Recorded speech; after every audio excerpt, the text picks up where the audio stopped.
Bapak-bapak, ibu-ibu sekalian yang berbahagia, kita akan melanjutkan kajian kita Al-Arba'in An-Nawawi pada hadis yang ke-8 ya. Bismillahirrahmanirrahim. Qala al-muhaddits rahimahullah wa an ibni Umar radhiyallahu anhuma anna Rasulullah sallallahu alaihi wasallam qala. Hadis diriwayatkan dari sahabat Ibnu Umar radhiyallahu anhuma, sesungguhnya Rasul sallallahu alaihi wasallam pernah bersabda, umirtu an uqatilan nas hatta yashhadu an la ilaha illallah wa anna muhammadar rasulullah wa yuqimus shalah wa yu'tuz zakah fa idza fa'alu dzalika asamu minni dima'ahum wa amwalahum illa bihaqqil islam wa hisabuhum 'ala Allah. Rahul Bukhari wa Muslimun. Nabi bersabda, aku diperintahkan untuk memerangi manusia sampai mereka itu mau bersyahadat, mengucapkan asyhadu an la ilaha illallah wa asyhadu anna muhammadar rasulullah wa yuqimus shalah, sampai mereka mau melakukan sholat, wa yu'tuz zakat, sampai mereka mau melakukan zakat. Itu perintah yang diberikan Allah kepada Nabi Muhammad sallallahu alaihi wasallam. Fa idza fa'alu dzalika asamu minni dima'ahum wa amwalahum. Apabila mereka mau melakukan yang demikian itu, mau bersyahadat, mau sholat, mau bayar zakat, maka mereka terpelihara darah-darah mereka dan harta-harta mereka. Tidak boleh diperangi, tidak boleh diambil, tidak boleh dirampas kalau mau melakukan itu. Illa bihaqqil Islam, kecuali dengan hak Islam. Yang dimaksud dengan hakul Islam itu zakat. Kalau zakat mau tidak mau harus diambil. Diambil dari yang kaya, diberikan kepada yang fakir. Wajib hukumnya. Wa hisabuhum 'ala Allah, dan perhitungan terhadap mereka, apakah mereka itu bersyahadatnya sungguh-sungguh atau tidak, ya, 'ala Allah, diserahkan, fa amruhu ila Allah, ya, urusan mereka itu diserahkan kepada Allah, ya. Nah, sekarang kita akan lihat satu persatu apa yang terkandung. Pertama yang bisa kita ambil, bahwa hadis ini sifatnya ya kondisional. Jadi hadis ini tidak berlaku secara general, tidak berlaku yang melepaskan diri dari ruang dan waktu. Tapi hadis ini kondisional. Jadi kalau orang mau mengamalkan hadis ini sekarang, salah dia. Kita nggak bisa ya memaksa orang di negara Republik Indonesia ini sampai dia mau mengucapkan syahadat, mau sholat, kemudian membayar zakat. Kalau tidak, kita rampas hartanya, kita perangin mereka, itu tidak boleh. Walaupun hadis ini sahih, tapi tidak boleh diamalkan pada dalam keadaan damai. Karena hadis ini sifatnya kondisional pada waktu itu, di mana Islam sudah mulai kuat, kemudian dilatar belakangi 13 tahun ya dilakukan oleh kaum musyrikin Arab. Mereka itu ya aniaya, zalim, ya bahkan melakukan kenistaan terhadap pengikut Nabi kita Muhammad SAW. Maka dengan dasar itu, maka Allah menetapkannya semacam itu. Kita nggak boleh nih, ya, datang ke gelodok, bawa golok, kemudian taruh goloknya di leher si engkoh, si inci, mau masuk Islam nggak? Kalau nggak, potong lehernya. Nggak boleh mengamalkan hadis, walaupun hadis ini sahih. Jadi tidak mesti hadis yang sahih itu bisa diamalkan. Itulah perlunya kita mempelajari ulumul hadis. Karena hadis ini walaupun sahih hanya bersifat ya temporer, pada saat itu saja, tidak berlaku secara general. Kita bisa lihat hadis yang lain yang sahih. Ma bainal masyriqi wal maghribi qiblatun. Antara timur dan barat itulah kiblat.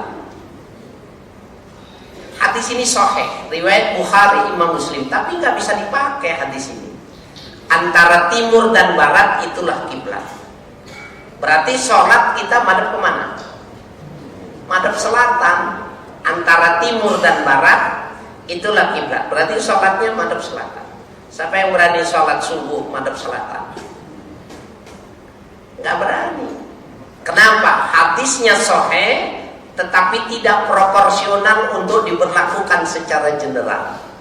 Dia sifatnya temporer. Karena Rasul pada waktu itu membicarakannya, mengatakannya berada di kota Madinah. Ya, Nabi berada di kota Madinah. Madinah itu sebelah utara kota Mekah, sehingga orang Madinah kalau melakukan sholat itu madhab selatan. Nah, inilah pernik-pernik dari hadis yang mesti kita pelajari juga, sehingga kita tidak bisa ya berdasar kepada satu hadis kemudian berpedoman pada hadis itu, kemudian meletakkan hukum berijtihad tetapi salah, tidak proporsional. Ya, ini satu hal yang menarik yang mesti kita perhatikan. Banyak orang-orang yang memaksakan, ya, memaksakan hadis untuk dipergunakan tetapi tidak tepat. Kasus bom Bali, ya, dan beberapa kasus-kasus yang lain, istima, bom bunuh diri dan lain sebagainya, istishhad, ya, itu adalah di mana dia memahami hadis yang sahih tetapi pengamalannya yang tidak proporsional.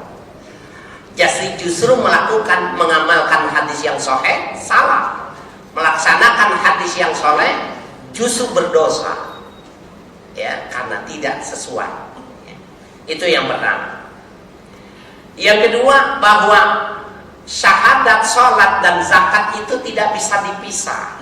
Jadi setelah orang melakukan syahadat, masuk jadi orang Islam, ada dua sisi uang yang mempengaruhinya. Sholat sama zakat itu tidak dipisah.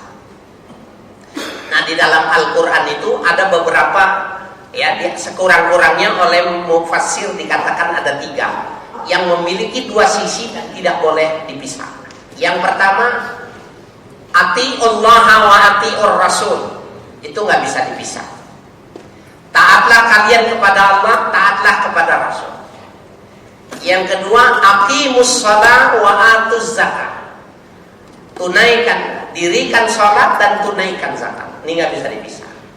Dan yang ketiga, anishkur li wali walidai, bersyukurlah kepadaku, wali walidai, dan kepada ibu bapakku. Nah, 3 hal ini kita sedang membicarakannya yang nomor 2, bahwa sholat dan zakat itu 2 dimensi yang tidak bisa dipisahkan. Sholat dimensi vertikal, zakat dimensi horizontal. Hubungan ke atas dan ke bawah itu tidak boleh kurang, tidak boleh satu dengan yang lainnya tidak melengkapi. Sehingga Bapak sekalian, ketika Nabi wafat, ya, orang-orang kafir itu banyak yang kembali lagi ke kafirannya. Yang tadinya ahlul kitab kembali, Yahudi, Nasrani, yang musyrikin, majusi kembali lagi. Yang kedua, ada mereka tetap bertahan sebagai seorang muslim tapi mau sholat tapi tidak mau bayar zakat.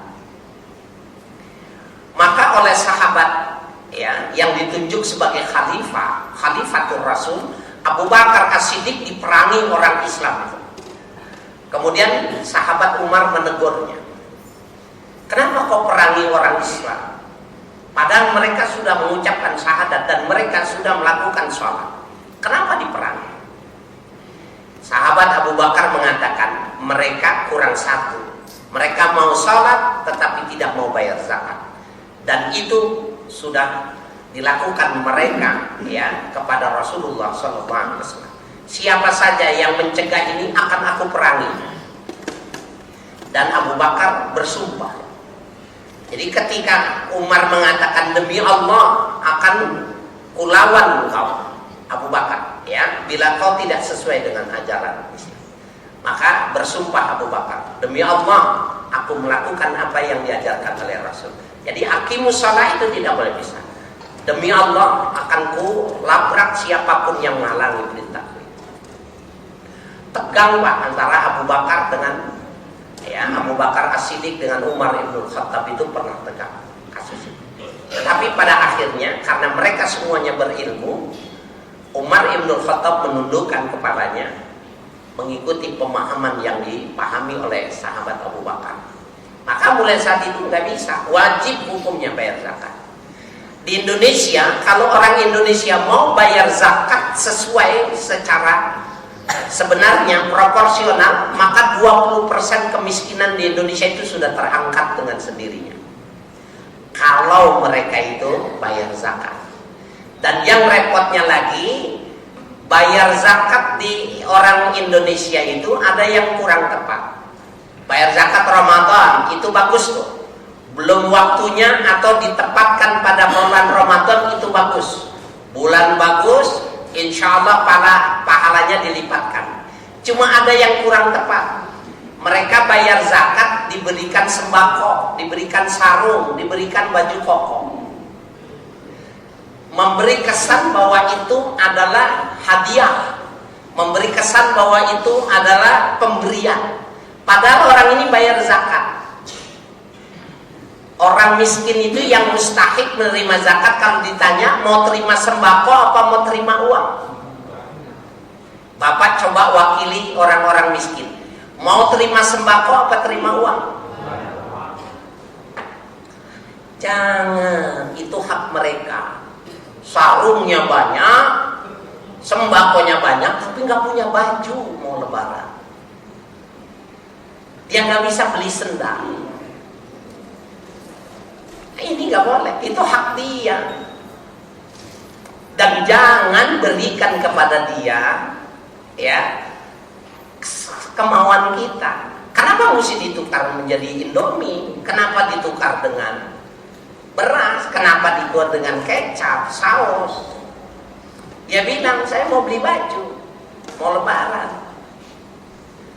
Nah ini bapak-bapak sekalian yang perlu dipahami, dan ini pernah terjadi pada zaman itu.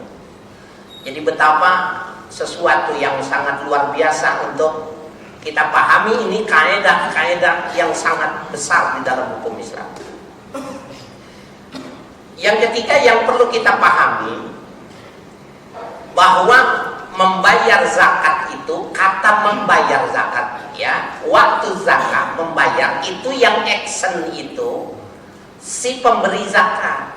Orang kayanya yang action, jadi datang ke rumah orang miskin. Bukan orang miskin diminta datang ke rumah orang kaya. Itu jatuh mentalnya itu. Apalagi kalau ditampilkan di atas mimbar, di atas panggung, kemudian di show televisi. Itu mukanya itu malu dia. Dia malu, sendalnya sudah miring. Dia malu, bajunya jelek. Dia malu, kerudungnya sudah jelek, pakaian sudah jelek. Tapi dia butuh sama pemberian ini. Dan pada saat itu ketika dia dipertunjukkan semacam itu, dalam hatinya dia mengatakan, Tuhan, ya Allah, kalau besok aku kaya, aku tidak mau memperlakukan orang miskin seperti ini. Malu ya Allah, tebel pipi ini ya Allah. Ayo bapak-bapak, ibu-ibu sekalian, stop. Ya, kegiatan-kegiatan yang semacam ini stop, jangan lakukan lagi. Walaupun zakatnya tunai, tetapi menyakitkan perasaan anak yatim itu lebih besar lagi dosanya. Jangan lakukan. Di dalam hadis yang lain Nabi pernah berwasiat, Ya Ali, idza bakal yatim ihtazzal ars. Hai Ali, ketahuilah kalau anak yatim itu nangis, goncang arsy Allah. Fayuqalu lil malaikah, dikatakan kepada para malaikat, wasi'in nar liman abqahu, luaskan jalan ke neraka bagi orang yang bikin nangis anak yatim. Wa wasi'il jannah liman adhaqahu, ya, luaskan jalan ke surga bagi orang yang membikin tertawa anak yatim. Nah, membikin tertawa itu bukan dikitik-kitik, bukan dipanggilin jojon, bukan dipanggilin pelawak, tidak, santuni mereka. Membikin nangis itu bukannya dicubit, merintih hatinya waktu dia disuruh berdiri itu malu dia. Dan umumnya coba lihat Bapak saya sekalian, anak-anak yatim itu nunduk. Kenapa? Dia malu. Coba tanya, kamu senang nggak dapat hadiah? Senang. Kamu malu tidak dipajang seperti ini? Pertanyaan itu tidak pernah ditanyakan. Kasihan Pak. Jangan dikumpulin, itu pun dengan beban. Tolong doakan kami ya, biar umurnya panjang, ya, biar rezekinya banyak. Itu pun dipesan, jangan lupa ya. Kan bayar zakat, kenapa masih minta imbalan lagi? Apa nggak boleh? Boleh. Yang bagus itu yang tanpa kita minta dia memberi. Coba lihat bagaimana Rasul menyantuni itu. Rasul datang ke rumah orang miskin, tanya, peluk, mandikan dia, kasih uang. Begitu caranya. Jangan dikumpulkan.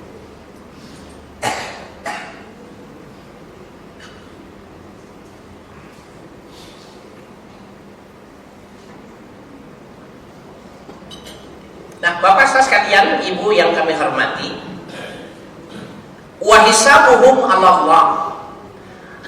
Adapun perhitungan orang itu mengucapkan syahadat, salat dan bayar zakat itu karena Allah atau bukan? Allah, serahkan sama Allah. Apa maknanya? Ada orang masuk Islam karena pengen poligami. Ada orang masuk Islam kenapa? Karena dia pengen mendapatkan status, pengen kewarganegaraannya terdukung, pengen supaya ya bisa menikah lagi, maka dia masuk Islam. Apakah orang yang semacam ini perlu dilindungi?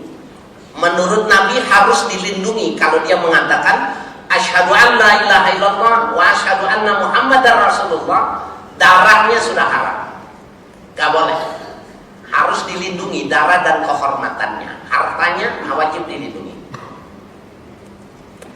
Walaupun pada kenyataannya tidak sholat, tidak lain-lain sebagainya, tutup. Itu yang dimaksud wa hisabuhum 'ala Allah.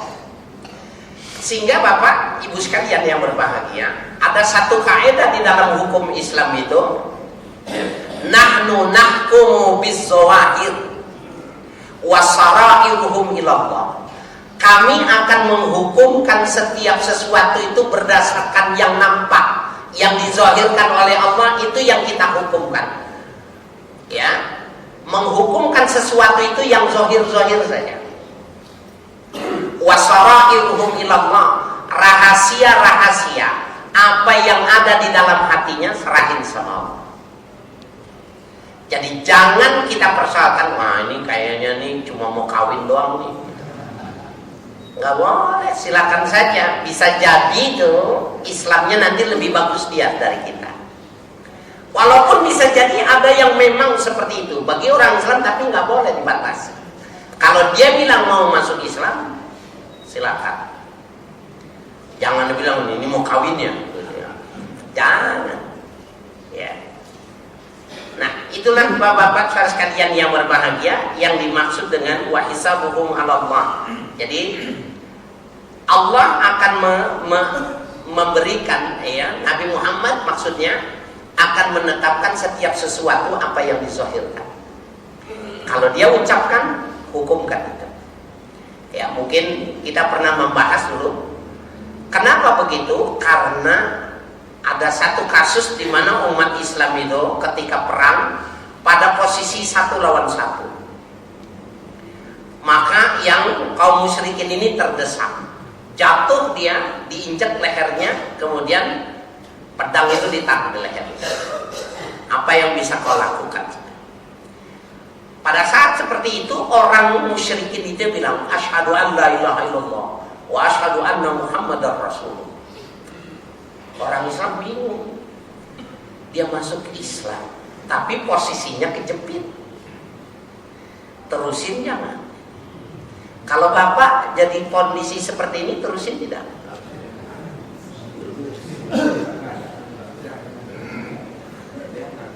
Nah, bingung pak. Dia pikir-pikir, nengok nggak ada temannya. Ini jangan-jangan dia bukan mau Islam nih, karena takut dengan tajamnya pedang itu. Tebas sama dia, putus ya. Tetapi sahabat-sahabat yang lain ketika melihat kasus yang semacam itu, mereka jadi, weh, kenapa dibunuh? Kan dia udah mengucapkan syahadat.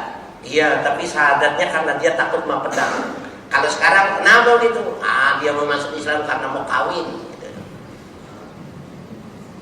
Kasus ini besar pak.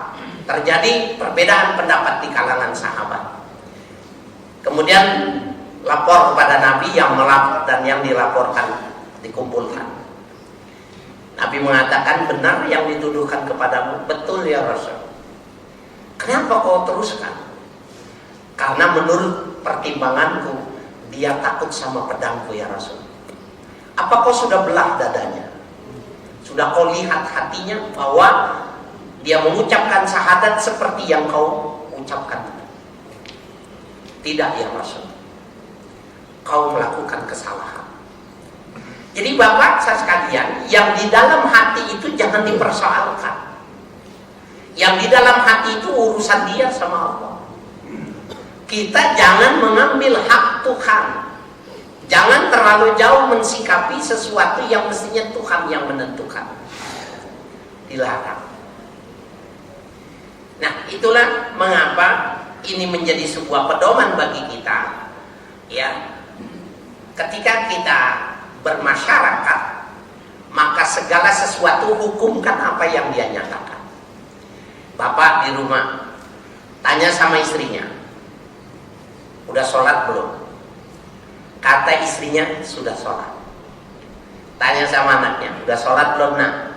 Sudah sholat. Sudah selesai tanggung jawab bagi seorang suami. Begitu juga ibu nanya, kamu udah sholat belum nak? Sudah selesai. Karena bapak, kita perlu wajib mengoreksi itu. Jangan-jangan waktu kita keluar dari rumah, sebenarnya istri kita nggak sholat. Atau ibu jangan-jangan di luar rumah suaminya nggak sholat. Maka perlu ada saling mengingatkan itu. Watawassaw bil haq, saling mengingatkan.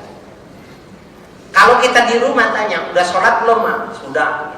Cuma kita lihat mukenanya udah seminggu nggak bergerak di situ-situ juga. Gitu. Ini mah indikasinya jelas. Ini nggak boleh kita menggunakan hadis ini, wa hisabuhum 'ala Allah. Orang mukenanya nggak bergerak, ya. Nah, pada saat itu boleh. Dan itulah cara yang dianjurkan oleh Nabi kita Muhammad SAW. Jadi jangan terlalu jauh, ya, jangan terlalu jauh. Ibu melihat suaminya bekerja, berangkat pagi, pulang sore. Kemudian ibu tahu suaminya mengaku bahwa pekerjaannya itu sudah selesai. Kalau menurut penilaiannya itu sudah halal, sudah selesai. Waktu kasih uang bulanan, istri tidak boleh bilang gini, ini uang halal apa haram? Gak boleh pak. Kenapa? Istri yang menanyakan gini, insya Allah cuma 2 bulan pasti dicerai sama suaminya. Kenapa? Jangan dibikin berat. Kalau suaminya kita sudah tahu pekerjaan pengakuannya itu halal, ternyata merampok di luar, itu urusan suami. Wa hisabuhum ila Allah. Itu urusannya di rumah. Suami kalau ditanya sama istrinya, udah sholat belum? Udah sholat, kata istrinya. Wa hisabuhum ilallah, terserah Allah. Kenapa? Yang zahir saja, kalau dia sana kata sudah, ya sudah. Jadi jangan terlalu jauh, ya. Karena itu kita nanti berat di pundak kita itu ketika kita mempersoalkan hal-hal yang detail, dan itu tidak ada manfaatnya, tidak diminta di dalam Islam. Ya. Rawahul Bukhari wa Muslimun, meriwayatkan hadis ini Imam Bukhari dan Imam Muslim. Nah, Bapak-bapak, ibu-ibu sekalian yang berbahagia, hadis ini kita akan sempurnakan dengan hadis yang ke-9, ya. An Abi Hurairah Abdurrahman bin Sakhrin radhiyallahu anhu qala sami'tu Rasulullah sallallahu alaihi wasallam yaqul. Hadis diriwayatkan dari sahabat Abu Hurairah Abdurrahman bin Sakhr radhiyallahu anhu, sesungguhnya aku pernah mendengar Rasulullah sallallahu alaihi wasallam bersabda. Ini Bapak Ibu sekalian, Abu Hurairah ini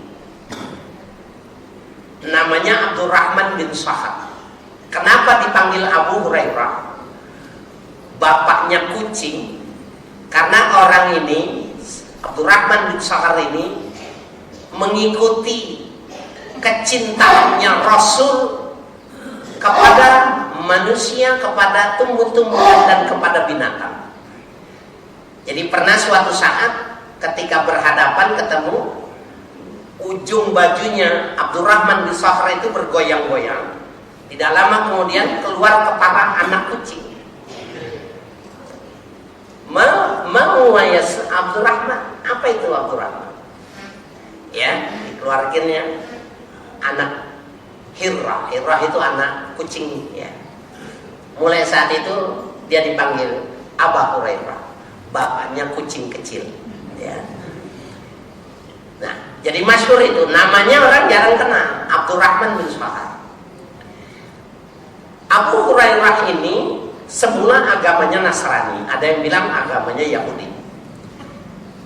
Tetapi karena orangnya umurnya panjang dan cerdas, ya, maka hadis pada periwayatan hadis-hadis yang sahih, riwayat Imam Bukhari, Imam Muslim, banyak periwayatannya melalui, ya, Abdurrahman bin Sakhr atau Abu Hurairah ini. Maka ada timbul kecurigaan ketika hadis-hadis yang dianggapnya kurang rasional, tuduhan yang dianggap bahwa itu jangan-jangan terpengaruh dari pemahaman yang ada di dalam kitab Injil. Mana itu hadis yang dicurigai itu? Ya, yaitu hadis tentang bahwa wanita diciptakan dari tulang rusuk Nabi Adam. Dan tulang rusuknya pun dikatakan yang paling atas, jadi yang paling bengkok. Karena ternyata setelah ditelusuri di dalam Injil memang ada kalimat yang semacam itu. Maka oleh sebagian muhadis dicurigai, jangan-jangan ini terjadi Israeliat dalam menyampaikan hadis-hadis Rasulullah SAW. Itu perdebatannya luar biasa, Pak. Bahkan sampai sekarang belum tuntas pembicaraan tentang hadis yang menyatakan, ya, semacam itu. Jadi wanita itu terbuat dari tulang rusuk. Bila kau luruskan, dia akan patah. Tapi bila kau diamkan, dia tetap bengkok. Jadi Nabi mengatakan, ya, fastausu bin an-nisaa bil khair, maka hendaklah kalian terus menerus memberikan wasiat kepada wanita itu tentang kebaikan. Jadi jangan berhenti, karena dia digambarkan seperti itu.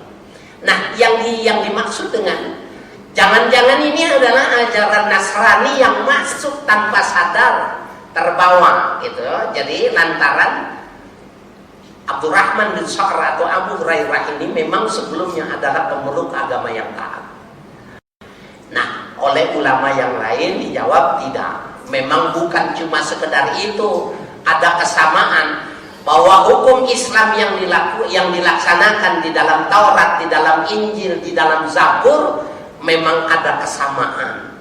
Itu Allah ingin menunjukkan bahwa Tuhannya sama, ajarannya sama, sumbernya sama. Yang kedua, bahwa Abdurrahman bin Sahar ketika dia sudah umurnya, ini paling panjang beliau ini, ketika dia sudah mulai agak pikun, maka sahabat-sahabat melarang orang meminta hadis-hadis Rasulullah SAW dari Abdurrahman bin Sahar. Kenapa? Dikhawatirkan ketika dia sudah pikun, khawatir salah menyambung, salah redaksi dan lain sebagainya. Dan itu pernah terjadi ya pada zaman itu. Itulah yang dimaksud dengan Abdurrahman bin Sahar. Beliau mengatakan, aku mendengar Rasulullah SAW bersabda, "Ma nahaitukum anhu fajtanibuh." Rasul mengatakan, apa saja yang aku larang pada kalian, tinggalkan. Jadi kalau Nabi mengatakan itu jangan, tinggalkan, jangan lakukan. Wa ma amartukum bihi fa'tu minhu mastata'tum. Dan apa saja yang aku perintahkan kepada kalian, maka lakukanlah semampu kalian melakukan. Nah, ini Bapak kalian mastata'tum berdasarkan kapasitas pribadi-pribadi, Pak. Gak boleh kita memaksakan orang untuk ya seperti kita, gak boleh. Orang kurang rajin, maka kita tidak memberikan haknya, tidak dinaikin jabatannya ketika kita seorang pemimpin. Kenapa? Karena ibadahnya tidak seperti kita, gak boleh. Jadi di dalam Islam itu mastata'tum, sesuai dengan kemampuannya. Fa inna ma ahlakal ladina min qablikum kasratu masailihim. Sesungguhnya binasa umat-umat sebelum kalian, ya, pengikut Bani Israel itu sebabnya kasratu masailihim, terlalu banyak bertanya. Ini kritis dengan banyak bertanya itu tidak sama, Pak. Ada orang memang senang bicara gitu. Kalau diem itu gatal mulutnya. Ya. Kalau dia gatal bulunya, jadi mau tanya, ini penyakit, ini nggak boleh. Tapi kalau kritis, mengkritisi satu masalah, melakukan koreksi, itu nggak ada masalah. Yang tidak boleh itu kita terlalu banyak, udah jelas masih ditanyakan juga. Dan Nabi ini yang dimaksud jangan seperti Bani Israel.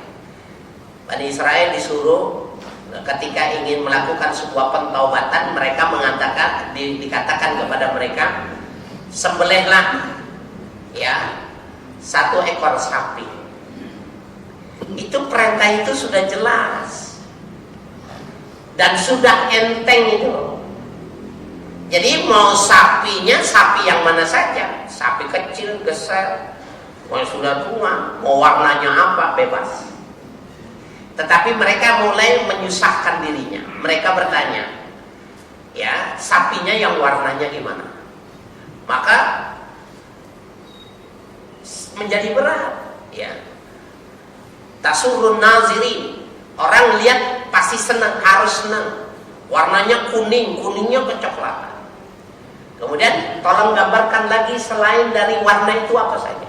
Maka perintahnya, sapinya masih perawan, belum dipakai menggarap, belum dipakai dipekerjakan untuk ini dan itu, tambah sulit.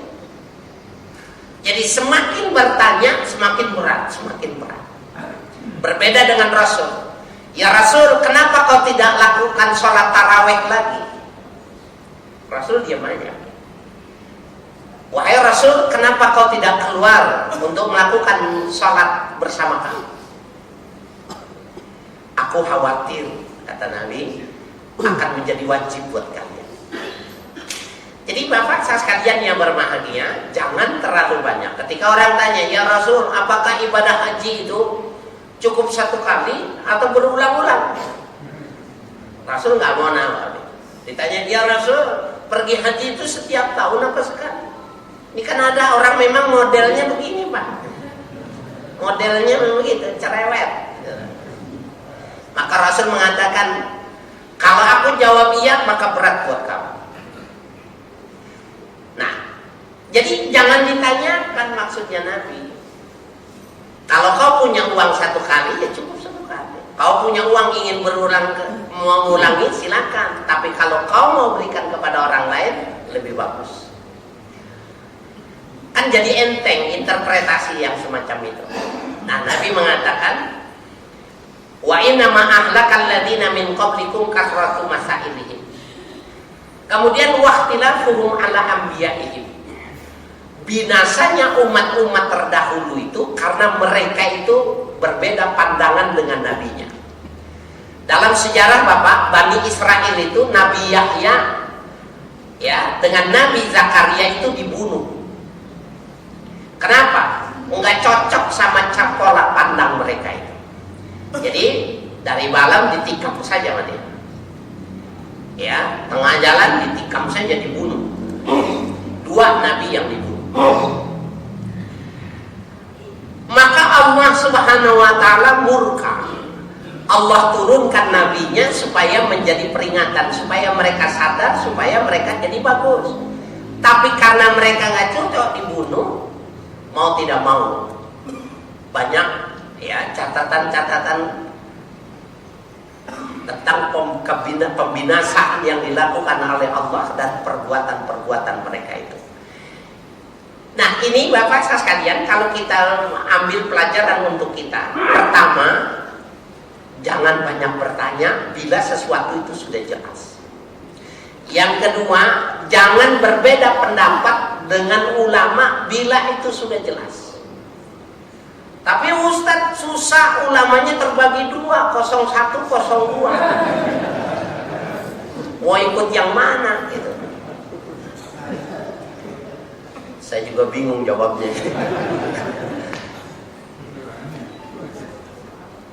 Bapak sekalian yang berbahagia, apalagi kalau ternyata saya termasuk yang dikelompokkan, diklaim sama kelompok mereka masing-masing. Ada orang bilang Ustaz Haris nggak jelas. Sebenarnya dia 01 atau 02 sih. Karena saya di kelompok mereka 01 saya dimasukkan di grupnya. Di kelompok 2 saya dimasukkan grupnya. Saya tahu tuh Pak. Ternyata ayatnya sama, hadisnya sama, tapi dua-duanya beda penafsiran dan itu yang dijadikan alasan untuk menghantamnya. Bagaimana yang benar? Nah, ada satu hadis yang sangat populer ya, dan itu menjadikan kita cerdas dalam menghadapi kondisi yang semacam ini. Nabi bersabda, fastafti qalbak, mintalah fatwa dalam hatimu. Tapi ini nggak boleh kita sementara dengan cara yang mudah kita menanyakan dengan hati gitu. Jadi ulama mengajarkan kita lakukan dulu ritual ya, ibadah. Bukan ibadah, ini bagi orang yang sudah mapan keilmuannya, ibadah, istighfar, kemudian tanya. Fastafti qalbak, minta fatwa hati. Maka hati itu akan mengatakan yang benar dan dia tidak akan cenderung kepada keinginan kita. Saya kasih contoh Pak. Kalau kita punya teman akrab, ibu punya teman akrab yang sudah dekat sekali. Kemudian kita datang ke rumahnya, pintunya nggak dikunci, ada air aqua, kita haus, kita ambil air aqua itu kita minum. Kenapa kita minum? Ini teman akrab. Jangankan satu gelas, satu peti pun kalau saya yang minta pasti dikasih. Menurut fuqaha boleh kita lakukan. Saya ulangi lagi, menurut fuqaha, apabila kita ke rumah teman yang akrab, yang kalau dia tahu kita yang minum, dia tidak akan marah. Jangankan satu gelas, satu peti pun semua satu kardus dibawa pasti nggak marah. Hukumnya halal tanpa izin itu. Minum. Menurut hukum sah. Kemudian kita istighfar. Istighfar, setelah istighfar tanya, tadi yang kamu lakukan benar apa salah? Maka hati itu mengatakan salah. Dia nggak mau mengatakan benar. Tapi kalau tanya bagaimana hukumnya, dia mengatakan boleh. Tapi benar salah, dia mengatakan salah. Itu yang dimaksud dengan fastafti qalbak. Jadi Bapak saya sekalian nggak ada itu Tidak ada alasan bagi umat Islam itu ketika dia beda pilihan kemudian dia menghantam pribadinya, sikapnya, keulamaannya. Nggak boleh, haram. Ya. Perbedaan pendapat di antara kita itu, bagaimana di dalam Al-Quran dikatakan, ya, Subhanalladzi khalaqal azwaja mimma tumbitul ardu wa min anfusihim wa mimma la ya'lamun. Maha suci Allah yang telah menciptakan setiap sesuatu itu azwaj, berpasangan. Kenapa kita disebut laki? Karena ada perempuan. Kenapa disebut malam? Karena ada siang. Kenapa disebut atas? Karena ada bawah. Jadi perbedaan itu sebuah keniscayaan. Dia seperti dua rel kereta api tidak pernah bertemu, tetapi melangsungkan kehidupan secara bersama. Kalau cara pandang umat Islam semacam ini, kita insya Allah tidak kecolongan.